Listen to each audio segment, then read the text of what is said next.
こんにちは、和田よしみです。今日の姫ご飯は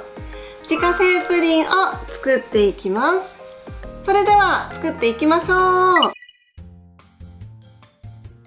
それでは解説していきます。で、まず最初にプリンを作るココット型には薄くね、サラダ油を塗ってあげてください。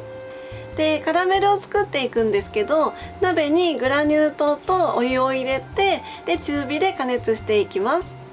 で、そうすると端っこの方からね、少しずつ茶色く色が変わってくるので、鍋を揺すりながら混ぜていただいて、でちょうどいい茶色になったら火を止めてお湯を入れてあげてください。で、ここは結構手早くやってあげないとカラメルが焦げちゃったりもするので、手早く調理していただければと思います。で、ここからプリンを作っていくんですけど、鍋はさっきの鍋をそのまんま使っていきます。で、牛乳とグラニュー糖を入れて、で沸騰直前で火を止めてあげてください。で、卵は普通の卵1個と卵黄1個を使っていきます。で、泡立て器でね、こうさーっと混ぜてあげて、でさっき温めた牛乳を入れていきます。で、これでプリン液の完成で、ココット型にね、茶こしを使いながらプリン液を流していきます。はい。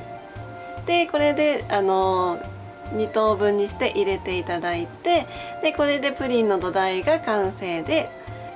これでオーブンで焼いていくんですけど、アルミホイルをね、プリンを入れてるココット型を覆うような感じで包んでいただいて、でオーブンで焼いていくのですが、お湯を入れるんですけど、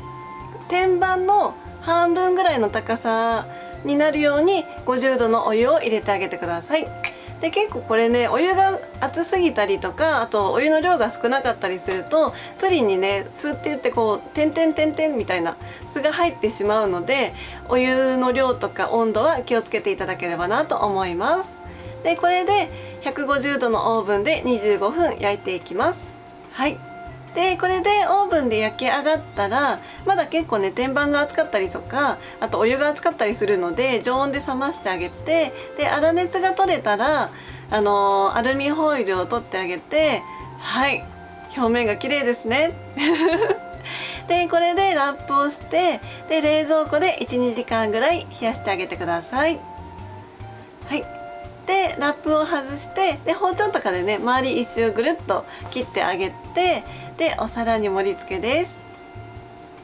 はい、美しいですね。ではホイップクリームをのせて完成です。できました。では味見していきます。ではいただきます。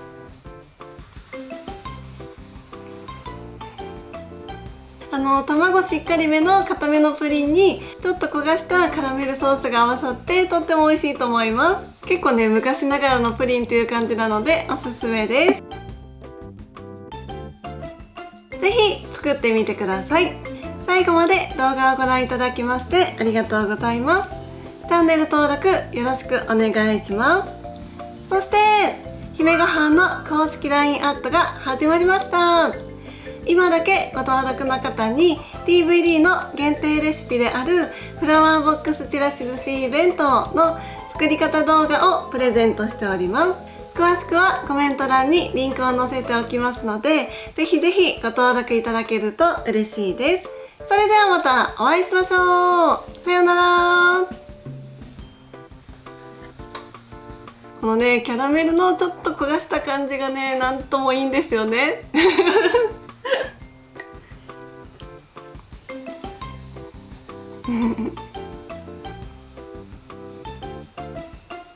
コーヒーともよく合う